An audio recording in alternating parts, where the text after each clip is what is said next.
All right, welcome to the Golf Coach Podcast. Kerrod, how you going, brother?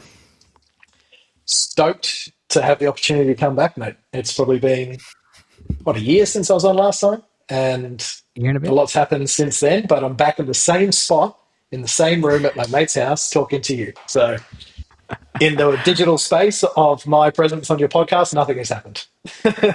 It's it's crazy. It's like in the same spot. Yeah, you are in the same spot.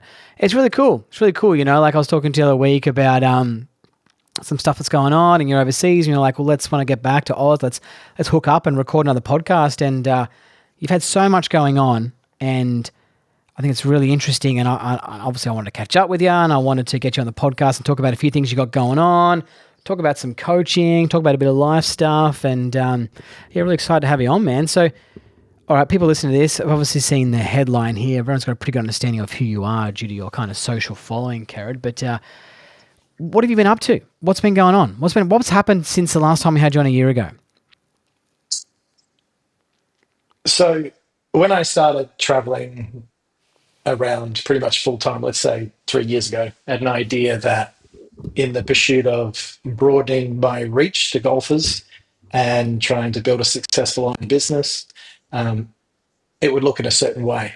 And each year that goes past, it tends to what my original idea around what I would be doing, where I would be going, and leading me to the space that I am now, where it just really feels that all aspects of my career in the flexibility and freedom has been incredibly um, fulfilling. So yeah, look, I'm traveling around the world full time and spreading the message of golf coaching and performance through the online social media channels and working with brands to produce content for them and a whole bunch of other things. So yeah, it's amazing. So on these travels, right? So when you are traveling around, it's solely to connect with people and to get them on your YouTube channel. And is that the primary focus of these travels? It's essentially how it started, crafting or carving out a niche on YouTube, where I saw it, a spattering of it, where golf coaches would collaborate and they would produce a bit of Yep. instructional content. But I saw that as a huge opportunity, especially from where we sit in Australia, that to get noticed on a worldwide scale, you really need to be front of face, front of mind. So I decided to start traveling and doing collaboration videos with coaches from all over the world for a couple of reasons. Number one, it would be a great way to build my profile through getting eyeballs from maybe someone else's following onto my content, coaching content, which Yep. helps that grow organically. And that's exactly what's happened in the YouTube space there. Um, Yep.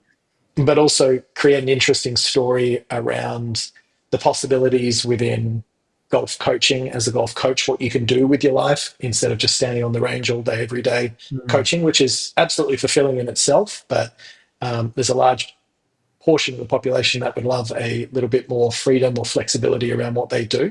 And Yeah. I just wanted to see how far I could take that. And then finally, from just a life sense, just being able to be where I want, whenever I want, and do what I want. And so I always had that in mind since day dot, and then it's continued to progress in that direction. So apart from your social media channels and working with brand deals, you've also got your app, right? Perform, Mhm. and you've also got your content creator thing called Coach Mhm. Creator, right? Sorry. Correct. Is that Yeah. is that is that that's the other two things you're doing, and you're doing some online coaching, obviously. So they're your three, and then your social media, right? Yeah. So there's about all up probably eight main jobs that I have Yeah. at any stage throughout a month. Yeah. Now, the majority of it still revolves around creating content. And Yeah. that could be content through digital courses, ebooks, um, videos for my coaching app, Perform Golf, which is available on the web and also the app stores. It could be shooting videos for Cobra Puma. Um, just recently joined on with Full Swing to do some content with them as well, the simulator company, and anyone else who approaches me in that regard, but it's all revolving around education and using the channel of social media and the platform of video to put across what could very commonly be as complex golf instruction in a simplistic manner that no matter what level of golfer you are, you can understand the concepts and begin to implement them. Yes, and I want to talk to you about that. Actually, that's actually a topic I've got. We're gonna circle back to that. That's great that you've raised that. Can you tell me when you say with Cobra Puma, what does this? What's your role? So it started off with purely just promoting the brand through the audience. Mhm. So when you get a certain size audience, obviously brands want to associate with you because you're visible as such. But also my angle that I was going with the initial deal that I signed with them was to produce golf coaching instructional content for them, which I do on their YouTube channel. Ah, okay. Um, so a lot of the videos that I might do with other Cobra Puma coaches or simply just by myself, they put on their channel, uh, which is under my own series called Train Your Game with Kerrod Gray. Ah, yes, I've seen that. And that's released on a basis throughout the year. And from that and from the relationships that I've built there, other things have started to evolve. Most recently, consulting and giving feedback on the next wave of equipment that's coming out in the next few years. So that's been an incredible experience, being able to try one of one builds and tiny variations that they've been crafting in the back end with all these really high tech, smart, scientific names attached to these golf clubs that don't even have like a typical golf club name because they're so under wraps because of Mm, NDAs and embargoes. So it's been incredible to be able to work with the research and development team and give them feedback on their players' equipment. We're yeah. currently going through a series of looking at how the irons are performing through moving around some certain variables within them. And there's a lot of really, really exciting things to come from that. And the basis of that, and this is what I always communicate to a lot of the coaches that I work with and helping them improve their business, or even the students that I work with that kind of need a little bit more guidance outside of just the golf swing, which we often find ourselves in that position. It's all got to stem from like taking that first step and like getting your foot in the door. And in this case, it was me doing the content creation, then building the relationships, and then just being your authentic self. And before you know it, other opportunities start to fall in your lap just from doing a good job. I tell you what, like it seems to me like when I'm listening to you, right? Like I've had some overwhelming stuff, right? Like becoming a father, right? And things like this where you just don't know. Have to become a dad overnight, right? And you get given the handbook. And I've had some situations like that where I've been thrust into certain situations. But I can imagine just all of a sudden being part of this R&D team with this stuff, and you're just like, man, this is Burko, and I'm answering questions about what I prefer, what I like to see, what I think the brand should be doing. How did you get comfortable in that situation? Were you just like, I just got to be myself here. I can't try and fake it. I've just got to, if I'm going to ask stupid questions, I'm going to ask stupid questions. Like, how did you go through that? There's a common phrase that's thrown around of imposter syndrome, right? But Mm, mm, often, if you ask someone who feels imposter syndrome in that moment, they'll have a very different perspective of the situation than the person that asked them to do that in the first place. So, mm. for example, I wouldn't have been in that position or this position that I am now if I was digging holes for a living. And so it's Yes. through the contextual skill building and stacking career capital over a long period of time where you build this certain value proposition that they find incredibly valuable. So, for Mm, example, you played golf your whole life. If I ask you right now, what does it feel like to have the toe of the golf club slightly dig in? And what do you feel like would happen to the ball flight and the variations of a cross breeze versus into the wind? And then maybe how it would be affected on a side hill lie, mm, we could answer mm, that in a second. And you can mm. actually internalize the feel of what the twisting of the face would be like. the Mm, mm, sensation of the clack of the toe versus the click of the heel, mm, mm, the acoustics, the flight, all those things that you've developed this innate sense of through years and years of playing the game that, unless asked, you don't even think about. mm, So it is incredibly, incredibly enjoyable to be thrown into a situation mm, where it's not predictable. Like I'm sure you stand on the coaching tee all day, every day, mm. as any prominent coach does. And within reason, nothing surprises you ever because Yes. you've given so many lessons, right? Yeah. You Yeah. there's so many patterns that appear, and your recognition for those and your processes for how to deal with them are so down pat by now. Mm, And yeah. that can be a challenge at times because then, unless you keep yourself motivated, things can get a little bit stale.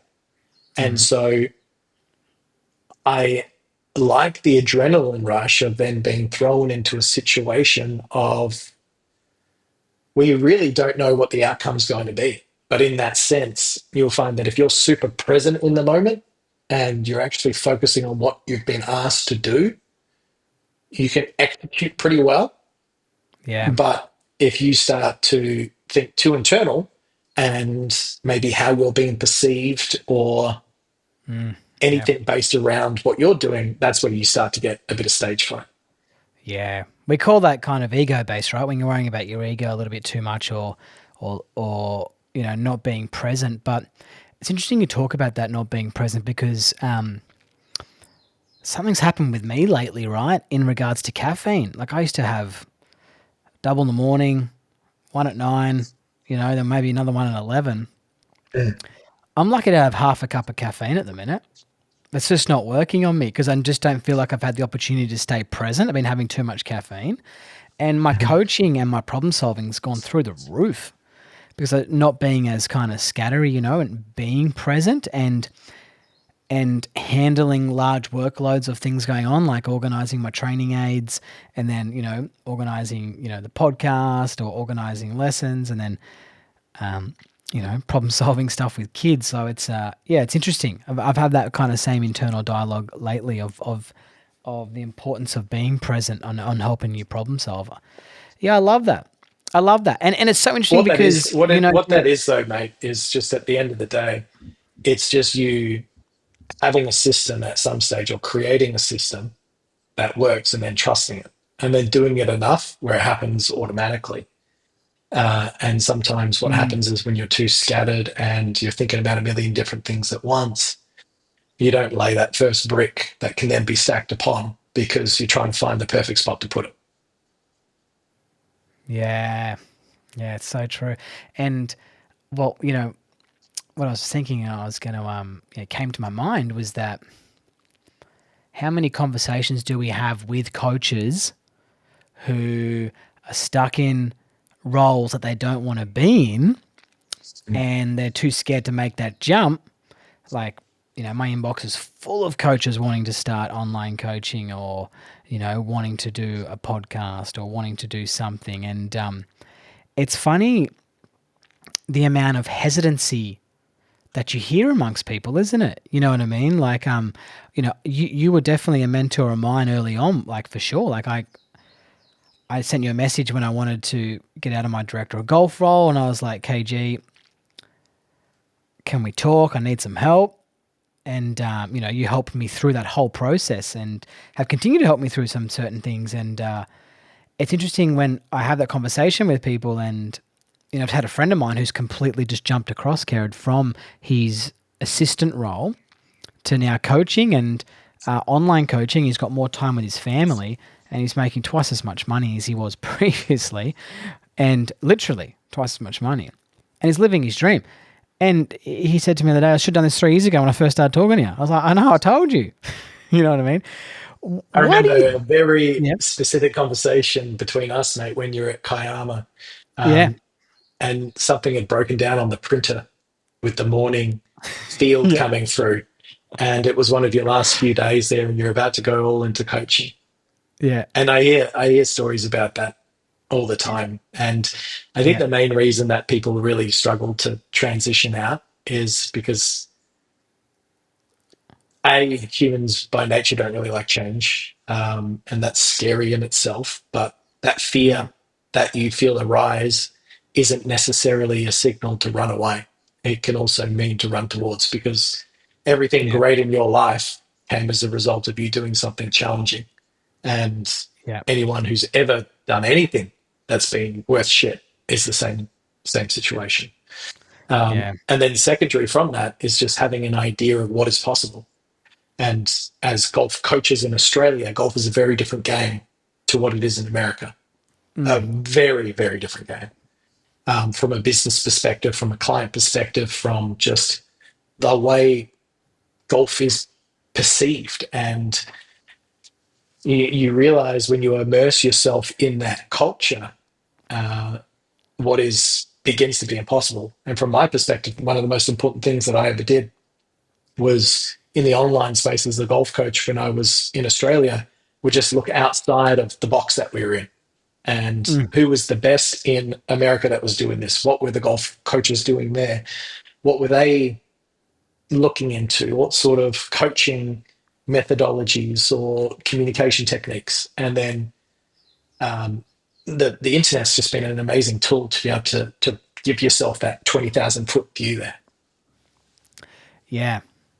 And I love that. And I do want to reiterate as well, though, like we've had times, ourselves when we've called each other right, where it's a good life. We've created a lot of flexibility, but it's still not easy. You know what I mean? So Like it no. was only probably 3 weeks ago when I was like watching the guys in the pro shop, watching the President's Cup, just chilling, having a meat pie, just relaxing, no stresses. Get their 4 weeks holiday pay, not worrying about any golf swings or any online deals or anything to worry about. And I thought, oh, today that actually looks pretty comfy. You know what I mean? Get your 4 weeks holiday, get out of there. And it definitely does come, there is that scaredness of jumping into online coach or full-time coaching. Now, this is why I kind of reached out to you when I saw some stuff that you're talking about, right? And let's talk about, while we're on this topic, I think it's just be crazy to not talk about what you've created to help people, I guess, make the transition, or to help them kind of boost their business and create a bit of freedom in their life. What is Coach Creator that you've created? Coach Creator is born out of my last 8, 9 years of delving into everything to do with marketing as a golf coach. And I've been very proactive throughout that time of trying to firstly figure out the ins and outs of exactly how to build a successful business as a coach. And it started as an Yeah. in person. And I was very driven to do that and got to the point where I can completely max out my in person in every way possible. I had the rolling coach membership. I had a huge supervised practice, 40 something students at a time coming in for Yeah. supervised practice in one session. I was booked out weeks, if not months ahead. I was doing golf tours. I had the affiliations. I was doing teaching to the PGA, and I did one to America on golf coaching in person programs. So I felt like from an early age, I was able to dial it in to a point where I had a very good understanding of what worked in the in person space. And I love that. The combination of in person coaching was great. But then, very quickly, and nearly every single golf coach out there can attest to it, to who is busy, is you realize there's a threshold of where the enjoyment starts to deteriorate, of the passion for golf coaching, when you start just doing significantly more hours than your threshold and your mental and your life situation can handle. And Mm. essentially, I've created a online coaching course and a 12-week accelerator to help golf coaches build and scale an online presence without making all the mistakes that I did over the last Mm. 8 years of trying to figure out the best way to do it. Now, the thing is I'm not a marketing expert. I'm not a digital. sales expert, but I've taught myself the skills in our niche, which is very different from every other niche, of Mm, how to create a successful online golf coaching business and get as much out of it as possible to the point where I feel very fulfilled in my career. I have financial and time freedom, and mm, it only continues to compound upon that. So the course runs coaches through everything on how to build uh, an audience, scale it, automate the systems, and monetize it, and create as greater impact not only from the sense of fulfillment of coaching, but also for a fulfillment within their own lives as well.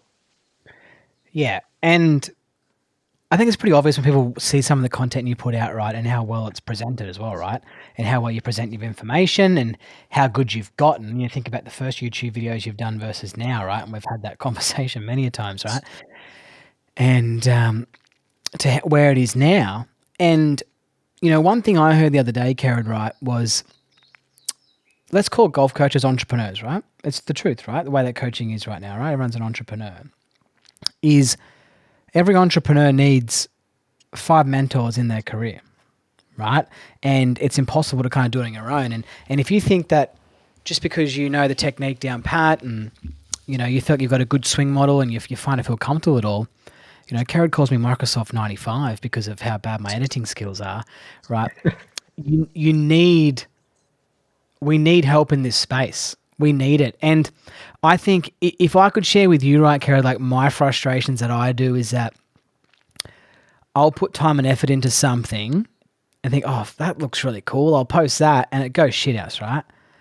That's the stuff that gives me the shits.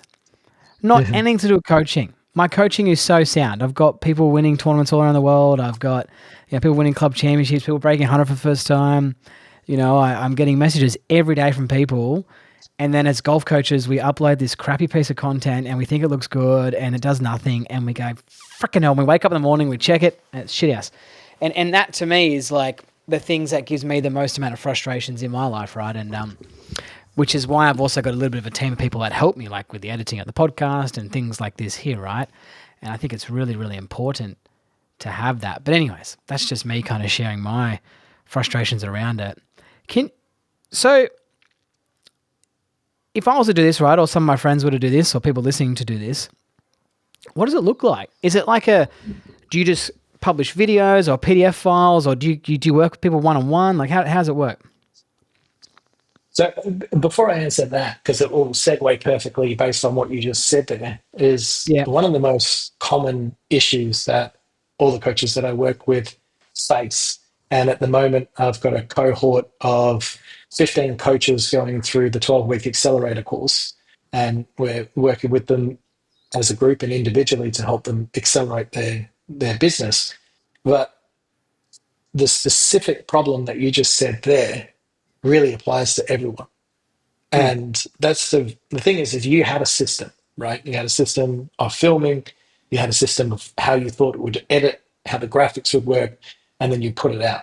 But that's only really one part of the whole formula for creating a successful piece of content and a successful online account or brand, right? So just because we have a system doesn't mean it's actually going to work. And Yes. with golf coaching education, not entertainment, not doing fancy trick shots, Yeah. not selling skin status or money for the sake of getting likes, not being clickbaity without actually delivering on that promise that you're educating someone. To create purely educational golf coaching content that you're going to be proud of to look back in 10 years and you can use that content over and over and over and over again and it Mm. appeal to a mass audience and for it to go viral is freaking hard. So I spent forever, God, I can't tell you how many posts I've done trying different things to come up with a system that actually works. And across my audiences from YouTube to Instagram, X, Threads, we're nearly over 300,000 subscribers and followers now. with only ever golf education content. It's not sexy. People aren't watching Mm. me for any other reason than to learn golf. Now, the good thing about this is that you can use that one bit of content forever because people are always going to be wanting to learn how to fix their backswing or their grip. But if you're building a whole business and a brand around a trend or a trick shot, you forever have to do that to be current. So you don't want to fall in that trap. Mm. And then, so once you get this successful bit of system, this proven system, you need a path of least resistance to ensure that you can continue doing it. And what happens is people get burnt out from the process of doing that one post, like you said, it doesn't take off. And they're like, for the amount of time that I put into that post for it to like not reach anyone, an old mate over there hit a shot off the ice and had like 3 million views. And he's not even a golf coach and he's selling this Mm. PDF on putting for X amount and he's making a killing. The Mm. thing Mm. is, Tobes, is you're a golf coach at heart. You can forever create valuable content, and you could sell that and monetize that and package that online, and have a nice amount of passive revenue coming in. That Mm. person who hit the shot off the ice and sells that little ebook, they really don't really know what they're doing. They just Yeah. hit the jackpot of the algorithm. So the key Yeah. for you would then to become, okay, we've got a system of content that works, which I teach in Coach Creator. Oh, this is how you structure a video. This is how to simplify it. This is what you need to do in regards to the caption, the editing, how to get that out, how to automate it, how to repurpose that over and over again. So every 60 or 90 days, that one bit of content comes out again at the same time forever, but in a way that no one Mm. recognizes it twice. Um, then we need to ensure that we've got the right system in place that you can continue to create new content. So, for example, this golf coaching podcast that you're on at the moment, how many episodes you done? Oh, 60 odd. So imagine if every single day you had to put the light up, get the couch out, put the microphone in, put Mm. the grass on either side, get the Yeah. lighting right, move the car out of the garage. All these little resistance points Mm. just make it far more likely that you'll not succeed. So, in Yeah. terms of creating content or success in business, it's about having that system and then finding a way to put actions in place where you can continue to keep doing that. So, we teach that in Coach Creator as well. Then you've got the accountability. It's like, okay, that's fine. Mm. We've got the system. We do it in a way that's relatively easy, but it's too easy to do it for a week or 2 weeks and then other things get in the way. And that's why having a coach, a golf coach, a fitness coach, a nutrition coach is important because it gives you the last two pieces of the puzzle, which is the accountability that they're going to keep on top of you to keep doing it, which Mm. in Coach Creator, we have a community of other golf coaches going through the process and myself and my Yeah. staff that keep everyone accountable. Uh, and keeping up with the consistency of creating that content and pushing forward. So if you have Mm. the proven systems, the path of least resistance, the accountability to keep doing it, and you're consistent, well, then that's what's going to provide the light at the end of the tunnel there. So tell me, how can people just, I'll put the link down below. Yeah. So essentially, if they just click the link down below and they go through your little portal there, they'll get themselves a nice little discount if they choose to sign up if they're a golf coach. And it would be Yeah. great to jump on a call with them. They book a call with me personally. I run them through everything that they're doing online. I do it all for free. I give them a comprehensive uh, review of all their profiles, their website. I give them actionable advice for free that they can go away and start to implement straight away.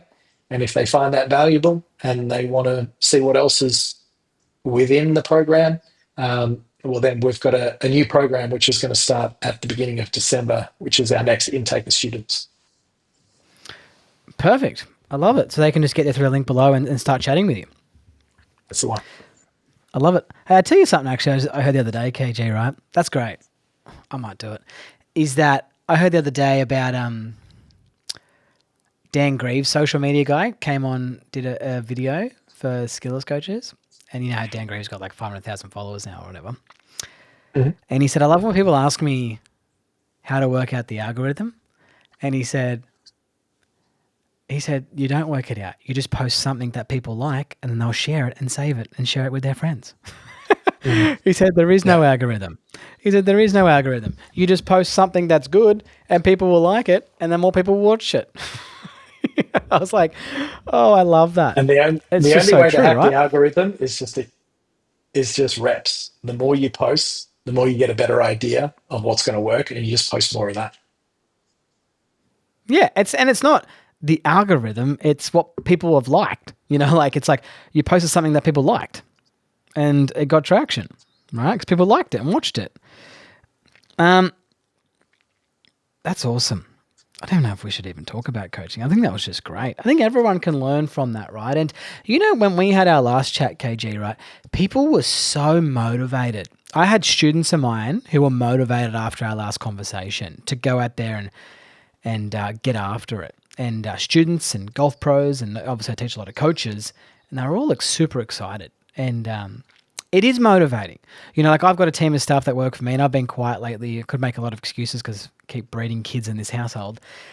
And I want to get off this call and I want to start messaging my team and like, let's get into it. Let's get back in. Let's get back on. It gets me kind of going, right? Hey, tell me, right? Talk about team sponsors of the podcast, Back to Basics putting segment. Support those who support the podcast. Use TM15 for 15% off the best putting mirror out there. I know you use one. I know you got one. KJ, do you actually use a putting mirror? Sure do, mate. Sure do. And do you have a putting tip that you could share with us? So I'm going to start off by saying to everyone listening, my last putting lesson was with Toby in Sydney when we were doing some videos. And I've got a new putter.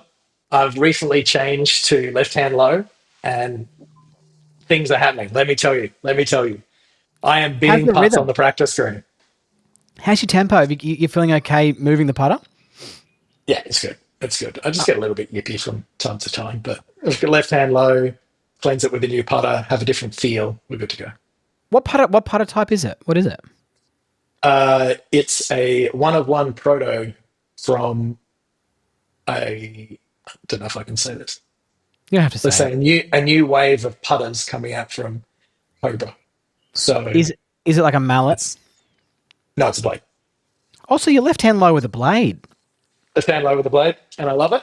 And I don't Dual want to think speed. about putting because it's all going working for me right now. So we're going to keep it that way. But what I will do is give everyone something that I think is a great fun drill, and it's an Mm, incredible challenge. mm. And if you imagine your putter face is my finger like this, or just imagine if you don't have the beautiful visuals of myself and Toby's head, your Yes. putter face, and you're looking at it, and you get a rubber band, an elastic band, and you place Mm, it on either end of the putter. And let's say it is an inch wide to, yeah. to start off with. And you put that on either side of the center of the putter. And essentially, you just try and hit as many putts as you can Yeah. without hitting the rubber band on either side. So you're just working on your centeredness of strike. And just Yeah. through that one skill development exercise, you can start to really get a good feel of center contact and see the ball rolling a bit better. Quality of strike is so underrated with putting, isn't it? Mm. Yeah, A, yeah, big time. yeah, a lot of people will get caught up in the line or reading or distance control, but you never really hear many people focusing that hard on quality of strike. The rubber band, when you say they're just outside the ball, so if we're talking, do you base that on a person's skill level? I'm not going to ask you the measurements, but will you go a little wider with someone who's a little bit more of a rec golfer or a little bit tighter with a professional golfer? How does it work? I would always start with what seems too easy and see, even at a professional level, how if you can get 10 putts in a row, for example, on a 6 foot putt, without hitting the rubber band on either side of the face, and then make your way in. And what you'll Yeah. find is the ego starts to kick in pretty quick, and you move those rubber bands in closer and closer and closer. And before you know it, you've got a few mil on either side, and it's Mm. enough for the ball to make contact with the face to not hit the rubber band. Uh, Start off wide and move in. do a bit of Yeah. progression regression exercise. If you hit it, then challenge yourself with the self-discipline to spread the rubber bands apart and then Yeah. put them closer and closer together when you feel like you start to refine that strike. Mate, I remember talking about the strike in the center of the face, right? This professional golfer here in Australia, Woon John Lee. That he was a gun, right? I think he Hit won the on the big Corn ball. Ferry. Yeah, big boy. He was the next best thing. I'm not too sure what's happened to him. Hope he's okay. He used to practice a lot at Sydney Olympic Park, and he came up to one of the coaches, and they looked at his Scotty Cameron. Well, I shouldn't probably said that, but the wear mark was more towards the heel, right? Not in the middle of the putter Yeah. face. And they said, "Why are you hitting out of the heel?" And he goes, "That's a sweet spot." I said, "No, it's not." He said, "Yes, it is. I know it is." And he ended up being proven correct. The sweet spot was in the wrong spot. That's where they did some testing on the putter and a few different types of things. Like, they test the face, how it moves. And on his putter, it was more towards the heel. I was only very young throughout this. I was, probably late teens when I was working in the golf shop there. But yeah, it was bizarre. It was bizarre that it was more toward, he knew where the center of the face was. And that was so important to get it there. Not too sure what it was doing I never watched him putter or anything like that in my life, but yeah, it's kind of got me thinking when you're talking about the rubber bands there. We're talking 15 years ago now, maybe 20 years ago. That was bananas. Well, that's cool. I like the putter tip. I like the rubber band putting tips. That brings us to the end of the Back to Basics putting segment. Support those who support the podcast. TM15, 15% off. Discount code is below. I appreciate everyone buying them. Obviously we understand as golf coaches, we get the affiliate stuff come through, and they support the podcast through financial stuff, and they do some marketing from those videos, and I get messages all the day. People are buying them and sending me pictures and telling me how it's going, and I love them. Thank you all for doing it. If you do get one, send me a picture, because I know every time I release an episode there a couple get sold. So if you get one and you're listening, send me a picture of you using it. I'll post it on my socials. KG, what's happening next? What's going on? So I'm going to be here in Western Australia for another week, and then I'm going to head up to Bangkok, and I'm going to do some filming with Steve Furlonger and Smart That's to right. Move on the pressure plates up there, Yeah. force plates, I should say.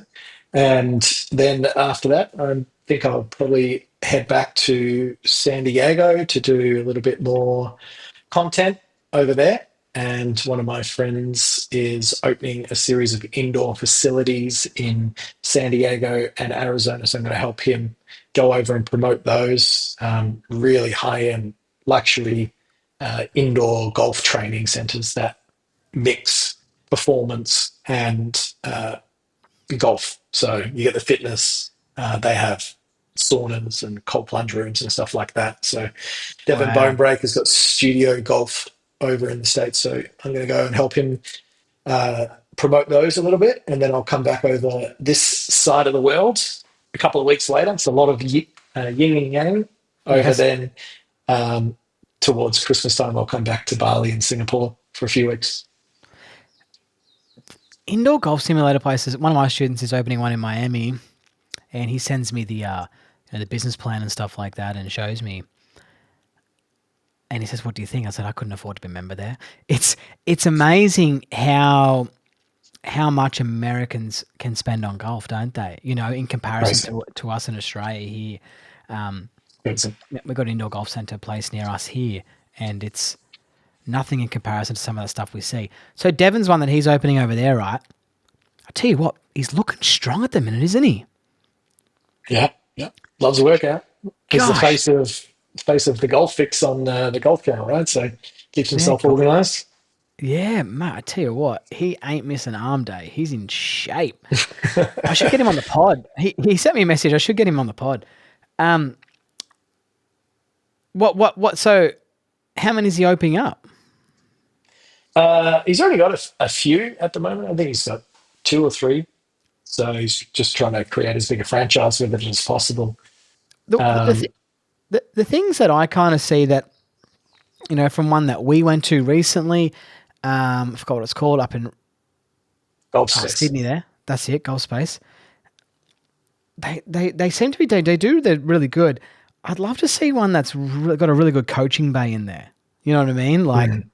like with force plates and a movable mat that you can hit off different types of undulating lies, and you know the proper cameras in there, like the motion to sports cameras or whatever. It'd be I'll tell you what, like, I'm yeah, fortunate enough to see a lot of the best indoor training facilities with my travels around the world. And yeah. I was over in the UK recently with a guy I did some videos with, and we went in one of those bays with the moving floor. I think this ties really well in with the conversation around a net, right? Using a net is that I'm such a proponent of, let's say you have the ability to go indoors and outdoors. If you're indoors and you really want to work on changing your golf game, just focus on the process and not the outcome, right? And I think sometimes when you have a lot of distractions like the moving floor and maybe too much tech, kind Mm, of takes away the feedback loop of the player being educating themselves and learning how to make a change. And if they're overly reliant on external sources and stimuli to get, let's say, that approval that they're doing something correct, I think it takes too long for them to internalize. From a coaching perspective, yeah, it's great mm, to have the ability to do that with a student often. But if yeah. you are a player out there and you've got an indoor simulator, but you also play outside, outdoors as well. And I will caveat and say this: if you're focused on changing your golf swing, if you're just doing it for entertainment, great, go ahead. But if you're focused on training the golf swing, don't get into this weird 50-50% of the time split focus on I'm working on my trail arm loading, and then I'm still so worried about my ball missing 7 yards right at the target on the screen. Mm, yeah, I love that. Yes, yes. No,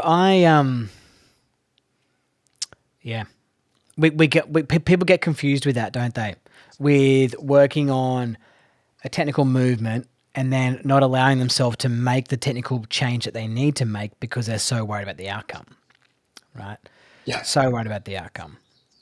Mm. And it's interesting, we have that conversation every day with students, right? Like I the other day was giving a lesson to a guy and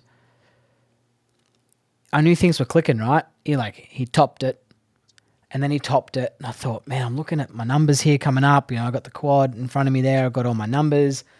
I'm looking through the camera and I'm going, I'm watching it on slow motion, every swing that comes through on replay. And I'm going, man, this is good. This is about to be really good. And then I caught as he hit the next one, my camera picks up and it records it. And it went on a bit longer for some reason. And he goes, that's the best shot I've ever hit. Like he says it, as the ball hasn't even landed yet. And I said, I knew that was happening, but he was getting down in the dumps over the last two balls, right? And Mm. yeah, I think that's really something. I'm going to ask you that question before we might get into the net after that. My question to you was, do you think as golf coaches, I had this written down, we don't do enough to tell people how to train after the lesson? We finish on technical coaching and then we don't tell them what they should be doing after a lesson. Do you believe in that? Yeah, look, it's absolutely vital to for any coach listening out there to end with clear instructions on practice and training. Yeah. And you can see this reinforced in multitude of different skills and disciplines in life, but not necessarily always in golf coaching. Sometimes it ends very abrupt when you Mm. hear lessons being taught. Yeah. And it's just with the proper guidance on the training component just reinforces what they've learned so they can apply it by themselves. Yeah. And it just makes the teaching, your teaching as a golf coach, truly effective and transformative. Because if you don't give them a plan, let's say you give them an idea or a Mm. feel, but they don't have a plan on how to implement it, well, then essentially you're just selling a little bit of snake oil with the idea. You're making an assumption that they know how to train properly. Yeah. And even just as simple as what I would say to people, it's like 5 rehearsal swings, one normal shot, not focusing on the technical pieces whatsoever. So you're just going from purely process driven of, let's say, working on the trail arm external rotation in the backswing. 5 reps of that, really slow, really considered, focusing purely on the movement, mind muscle connection, video it, analyze it. Are we in check? Do 5 of those. I don't care if you top it, I don't care if you miss it. 5 as slow as you can, getting that feel. And then Mm. one full shot, pre shot routine, not thinking about anything to do with your golf swing, pure outcome focused. Then film that swing and see, relative to the very first swing in the session, was that any different? And if you, after 10 sets of that, you do 50 reps of trail arm external rotation, not caring where the ball goes, and on that last rep of you just being totally outcome focused in a practice session, you compare that swing to your very first swing. And if they are different, you're changing. You just need to continue that practice plan. But I hardly ever see students even do that Yeah. because I they'll love that. always You know film what? their best strikes, not necessarily their swing. I absolutely love that. And you know what we're going to do? We're going to place that, what you just told me there, as the Train at Home Net Return Australia segment. We jumped in early and we got it nailed down. Long-time supporters of the podcast, well, myself, TM Golf, get you 10% off any net or anything you need. If you want to get your home sim and you get something built like I've got at home here, which is just epic, hit me up. Discount codes down below. Support those, support the podcast. TM Golf, 10% off your Net Return Australia stuff. Mate, KG, it's been great. I know you got to go. You're the busiest man in the Southern Hemisphere. And I appreciate you coming on, man. It's great to catch up with you. Thanks, mate. Yeah, unfortunately, I got to drive down. Well, not unfortunately, I'm going to drive down to Margaret River, which is about 3 hours south of where I Oh, am here. My dad's got a big pile of bush ready that we're going to light up, have a big bonfire. And so I'm itching to go down there and spend a bit of time with my family before I jet off again. life's good. I'll talk to you soon, brother. Take care. Thanks for coming on the podcast. Thanks, mate.